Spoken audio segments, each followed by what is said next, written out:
இன்னைக்கு நீங்க சொன்ன மாதிரி ட்ரெண்டுக்கு டிவோர்ஸ் வாங்குறவங்க இந்த மாதிரி ஆடி பாடிட்டு அவங்கள வெறுப்பேத்துறது, அப்புறம் அங்க அந்த இன்ஸ்டாக்குள்ளேயே அவங்களுக்குள்ள ஒரு ஆனா அப்படி இல்லை, என்னை அவன் சித்திரவதைப்படுத்தினா நான் வந்து அவங்ககிட்ட என்னால் வாழ முடியல, எனக்கு அவனுக்கு ரொம்ப கருத்து வேறுபாடு இருந்தது. இன்னைக்கு நீங்க சொன்ன மாதிரி லவ் பண்றாங்க, திடீர்னு கல்யாணம் பண்றாங்க, அப்புறம் திடீர்னு டிவோர்ஸ்ல வந்து நிற்கிறாங்க. நீங்க லவ் பண்றப்ப பார்த்த கேரக்டர் வேற மாதிரி இருக்கும், நாளைக்கு கல்யாணம் பண்ணப்போ சரி வந்த வரைக்கும் லாபம் பிரித்து விட்டுறலாம் அப்படிங்கிற மாதிரி தான் அவங்களும் நினைக்கிறாங்க. வாழ வைக்கணும்னு நினைக்கிற எண்ணங்கள் வந்து நான் சுயமாக இன்னைக்கு எப்படி இருக்கேங்கிறத காமிக்கிறதா ரியாலிட்டி. பசங்க கூட யாரும் வந்திருக்கவே மாட்டாங்க, ஏன்னா அவங்களுக்கு தன்னோட பையனோட வாழ்க்கை நாசமாக போகுதுங்கிற ஒரு எண்ணம் இருக்கும்.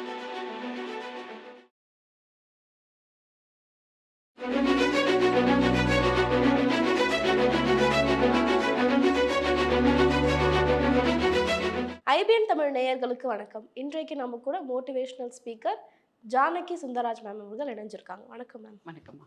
மேம், இப்போ இருக்கக்கூடிய இந்த ஜென்ஸ் அப்படின்ற ஒரு டைப்பில் பார்த்தீங்கன்னா டிவோர்ஸ் ரேட்ஸ் வந்து அதிகமாகுது.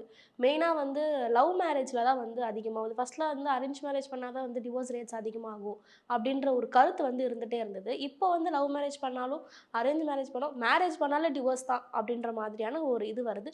ஸோ இதற்கான முக்கிய புள்ளி காரணம் வந்து யாராக இருக்கா மேம்? ஆக்சுவலாக டிவோர்ஸ் அப்படிங்கிறப்ப நீங்கள் சொன்னது தான், அரேஞ்ச் மேரேஜில் வந்துட்டு 2 ஃபேமிலி பார்ப்பாங்க, அதில் சில பேருக்கு உடன்பாடு இல்லை, அவங்களோட கருத்து வேறுபாடுகளால் விவாகரத்து நடந்ததெல்லாம் ஒரு காலகட்டம். இன்றைக்கி நீங்கள் சொன்ன மாதிரி லவ் பண்ணுறாங்க, திடீர்னு கல்யாணம் பண்ணுறாங்க, அப்புறம் திடீர்னு டிவோர்ஸில் வந்து நிற்கிறாங்க. இதுக்கு அவங்களுக்கு வந்து புரிதல் இல்லாதது தான் மெயின் காரணம். ஏன்னா அவங்க லவ் பண்ணுறப்பே அவங்கள புரிஞ்சிருக்க மாட்டாங்க. டைமிங்க்கு வரணும், அந்த டைமிங்கில் ஜாலியாக பேசுவாங்க, எங்கேயா போய் சாப்பிடுவாங்க, அவங்களோட ரியல் கேரக்டரை அங்கே காமிச்சிருக்கவே மாட்டாங்க. ஆணோ பெண்ணோ 2 பேருமே சொல்கிறேன். இப்போ தொட்டதுக்கு எல்லாமே இப்போ இருக்கிற பர்சன்ஸை நான் சொல்ல வர்றதுக்கு என்னென்னா, ரொம்ப ஈஸியாக எடுத்துகிட்டு போகிறாங்க. எனக்கு உனக்கு பிடிக்கல, டிவோர்ஸ் பண்ணிக்கலாம், இந்த மாதிரி போயிடுச்சு. அதனால் இவங்களுக்கு இதை விட முக்கியமான காரணம் என்னென்னா, லவ் மேரேஜ்னு வேறு சொல்கிறீங்களா, அப்புறம் இந்த அப்போ தான் மாப்பிள்ளை வீட்டில் பொண்ணு வீட்டில் சேர்ந்துருந்தாங்கன்னா பேரண்ட்ஸ் அவங்களும் ஓரளவுக்கு சேர்த்து வைக்கலாம் இவங்க அப்படிங்கன்னு நினைக்கிறது இல்லை. சரி வந்த வரைக்கும் லாபம் பிரித்து விட்டுறலாம் அப்படிங்கிற மாதிரி தான் அவங்களும் நினைக்கிறாங்க. வாழ வைக்கணும்னு நினைக்கிற எண்ணங்கள் வந்து பேரண்ட்ஸ்கிட்டையும் கம்மியாயிடுச்சு. நான் தான் சொன்னல அவன் சரியில்லைன்னு அப்படின்னு இந்த பக்கம் சொல்லுவாங்க. அந்த பக்கம் பையனோட அம்மா வீட்டில் அவள் தான் சொன்னலடா ராட்சசின்னு சொல்லிட்டு ஈஸியாக, அதாவது இவங்களை கோர்த்து வைக்கிறதுக்கு இல்லாமல் இவங்களை பிரிக்கிறதுக்கு பேரண்ட்ஸ் வந்து பின்னாடி மிகப்பெரிய சப்போர்ட்டாக இருந்து பிரிக்கிறதுல ரொம்ப இம்பார்ட்டன்ட் கொடுத்துட்ருக்காங்க.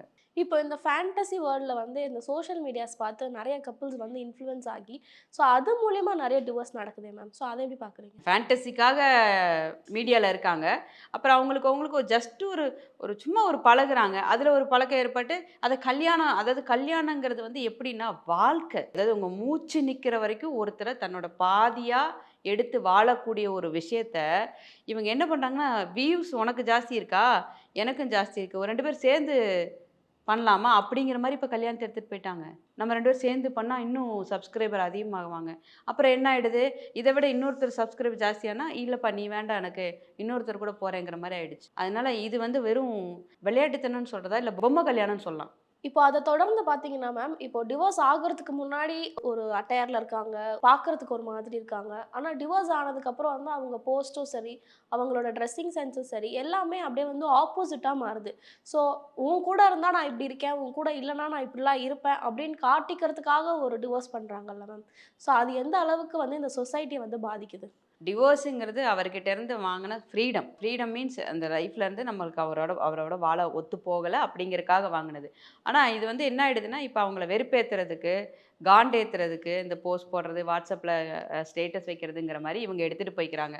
ஆக்சுவலி இதுக்காக நீங்கள் டிவோர்ஸ் வாங்கினீங்கிற மாதிரிலாம் நம்மளுக்கு தோணும். இதுக்காக நீங்கள் வாங்கின மாதிரி அவங்க அதை காமிச்சிக்கிறாங்க. இந்த ட்ரெஸ் கோடுக்கெல்லாமா டிவோர்ஸ் வாங்குற மாதிரி ஆயிடுச்சுன்னா அப்போ எந்த அளவுக்கு அவங்க மென்டாலிட்டி இருக்கும். ஆப்போசிட் பர்சனை நீங்கள் வந்து பழி வாங்குறதுக்காக டிவோர்ஸ் வாங்கிட்டு இது எத்தனை நாளைக்கு, காலம் கடந்து வாழ்கிறதுக்குன்னு ஒரு வாழ்க்கை இருக்குது. அதை டிவோர்ஸ் வாங்கினவங்களும் சொல்கிறேன். ஆனால் அப்படி இல்லை, என்னை அவன் சித்திரவதைப்படுத்தினா நான் வந்து அவங்ககிட்ட என்னால் வாழ முடியல, எனக்கு அவனுக்கு ரொம்ப கருத்து வேறுபாடு இருந்தது, நிறைய நான் கஷ்டத்தை அனுபவிச்சேன்னா அந்த பெண் இந்த மாதிரி பண்ண மாட்டான். அந்த பெண்கள் வந்து இந்த மாதிரி பண்ணுறதுக்கான வாய்ப்பு இருக்காது. வாழ்ந்து காமிப்பா, தன்னோட டோட்டல் தான் யாருங்கிறத ப்ரூவ் பண்ணுவாள். நான் உங்ககிட்ட இருந்தப்போ சிறையில் இருந்தேன், இன்றைக்கி வந்து என்னுடைய நான் சுயமாக இன்றைக்கி எப்படி இருக்கேங்கிறத காமிக்கிறதா ரியாலிட்டி. அதாவது உண்மையான பெண் உண்மையான விஷயங்களுக்கு டிவோர்ஸ் வாங்கியிருந்தா அந்த பெண் இப்படி இருப்பாள். இன்னைக்கு நீங்கள் சொன்ன மாதிரி ட்ரெண்டுக்கு டிவோர்ஸ் வாங்குறவங்க இந்த மாதிரி ஆடி பாடிட்டு அவங்கள வெறுப்பேற்றுறது, அப்புறம் அங்கே அந்த இன்ஸ்டாக்குள்ளேயே அவங்களுக்குள்ள ஒரு சண்டை வர்றது, கான்ட்ரவர்சி வருது.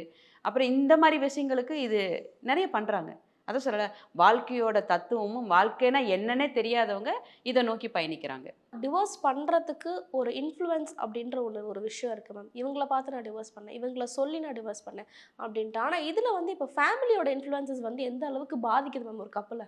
முன்னெல்லாம் வந்து மாமியார் கொடுமை, அதாவது பசங்க வீட்டில் நம்ம பையன் வீட்டில் தான் சொல்லுவோம். ஆனால் இன்னைக்கு பார்த்தீங்கன்னா ஒரு 99% நீங்கள் எடுத்துக்கலாம், பெண் வீட்டில் தான், பெண்ணோட அம்மா தான் இதுக்கு முழுக்க முழுக்க காரணமாக இருக்காங்க. இப்போ நீங்கள் டிவோர்ஸ் கேஸ் கோர்ட்டில் போய் பார்த்தீங்கன்னா பசங்க கூட யாரும் வந்திருக்கவே மாட்டாங்க. ஏன்னா அவங்களுக்கு தன்னோட பையனோட வாழ்க்கை நாசமாக போகுதுங்கிற ஒரு எண்ணம் இருக்கும். ஆனால் பெண்கள் வீட்டிலேருந்து கூட அம்மா அப்பா எல்லாம் குடும்பமே வந்து நிற்கிறாங்க. அப்போ இந்த பொண்ணோட வாழ்க்கையை வந்து நீங்கள் வந்து ஒரு விளையாட்டு போக்காக எடுத்துக்கிறீங்களா, இல்லை அதை வந்து நீங்கள் ஒரு சும்மா ஜஸ்ட் லைக் தட் அப்படிங்கிற ஒரு விஷயமா எடுத்துகிட்டு போகிறீங்களான்னு தெரியல. இதில் வந்து முழுக்க முழுக்க பெண்களோட அம்மா இருக்காங்க இல்லையா, அவங்க வந்து தன்னோட பொண்ணுக்கு முந்தைய காலத்துலலாம் சொல்லி கொடுப்பாங்க, கஷ்டமோ நஷ்டமோம்மா நீ வாழணும், இப்படி தான் இருக்கணும், இந்த மாதிரி நீ வந்து அந்த குடும்பத்தோட முதல் நபர், நீ இப்படி மருமகளை கட்டி காப்பாற்றணும்னு சொன்னவங்கலாம் போய் இன்னைக்கு என்னன்னா அப்படியா அவன் பண்ணிட்டானா, இதுக்கு காரணம் என்னன்னா காலங்கத்தால் வந்து என்ன பண்ணுற ஏது பண்ணுறேன்னு இந்த கான்ஃபரன்ஸ் கால் போட்டு பேசுவாங்க பார்த்துக்கோங்க. அதாவது அம்மா பொண்ணு அப்புறம் அக்கா பெரியக்கா சித்தி இப்படியெல்லாம் கூட சேர்ந்து பேசுவாங்க. அதாவது என்ன நடந்ததுங்கிறத உடனே அப்டேட் பண்ணிட்டு அதுக்கான தெளிவு இவங்க உடனே கொடுக்கறதுனால அந்த கணவர்கிட்ட வந்து இவங்க வந்து முழுக்க முழுக்க நிறைய விஷயங்கள் வந்துட்டு பகிர்றது வந்து பார்த்தீங்கன்னா இந்த பொண்ணு ரியலாக பகிர மாட்டாங்க. இந்த பொண்ணோட ரியாலிட்டி அதில் குறைஞ்சிரும். அவங்க அம்மாவோட கேரக்டர் வரும், அவங்களோட அக்காவோட சித்தியோட இப்படி கேரக்டர்ஸ் வர வர வர என்ன ஆயிடுதுன்னா அந்த பையன் என்னடா நம்ம ஒய்ஃபு ஆனால் என்ன இப்படி இருக்க மாட்டா, ஏன் இவ இப்படி பிஹேவ் பண்ணுறாங்கிறது அவங்களுக்குள்ள ஒரு சர்ச்சையாகவே இருக்கும். இப்போ ஃபேமிலி கோர்ட் அப்படின்னு எடுத்தாலே நிறைய டிவோர்ஸ் கேசஸ் தான் மேம் தொடர்ந்து வந்துட்டு இருக்கு. ஒரு கப்புள் வந்து ஓகே டிவோர்ஸ் பண்ணிக்கலாம் அப்படின்ற ஒரு பாயிண்ட்ல வந்து நிற்கிறது ரொம்ப ஈஸியாக இருக்குது இப்போ எல்லாருக்குமே. ஸோ எதனால இந்த டிவோர்ஸ் ரேட்ஸும் இந்த டிவோர்ஸ்க்கான மைண்ட் செட்டும் இவ்வளோ ஈஸியாக இருக்குது மேம்? நீங்கள் டிவோர்ஸ் கொடுத்துட்டு இப்போ ஒரு விஷயம் நல்லா கேட்டுக்கோங்க, டிவோர்ஸ் கொடுத்தவங்க யாரும் தனிமையாக இல்லை தெரியுமா உங்களுக்கு? டிவோர்ஸ் ஒரு காலத்தில் கொடுத்தவங்க இல்லை அவங்கவுங்க பாட்டில் தனியாக, ஆனால் இன்னைக்கு டிவோர்ஸ் கொடுத்த அடுத்த நாள் கல்யாணம் பண்ணுறாங்க, அது ஆணோ பெண்ணோ. அப்போ நீங்கள் இன்னொரு இடத்துல சிக்கிறப்போ இதே மாதிரி இன்னொரு டிவோர்ஸுக்கு தான் நீங்கள் ரெடியாக முடியுமோ ஒழிய நீங்கள் வாழ்கிறதுக்கான வாழ்க்கை உங்ககிட்ட கையில் இருக்கவே இருக்கு. ஏன்னா நீங்கள் வாழணும்னு நினச்சிங்கன்னா அது ட்ராக் கரெக்டாக போயிருக்கும். தப்புகள் கண்டிப்பாக நடக்குமா, ஏதோ ஒரு இடத்துல 100ல் 10 பேருக்கு உண்மையான டிவோர்ஸ் தேவைப்படும். உண்மையான பிரச்சனைகள் இருக்குது, இல்லைன்னே சொல்ல மறுக்கிறதுக்கு இங்கே யாருமே இல்லை. நீங்கள் சொன்ன மாதிரி அதிகப்படியாக இந்த காரணங்களுக்காக மட்டுமே நடக்கிறது. பல்வேறு கருத்துக்களை பகிர்ந்துக்கிட்டீங்க மேம். ரொம்ப நன்றி. நன்றி.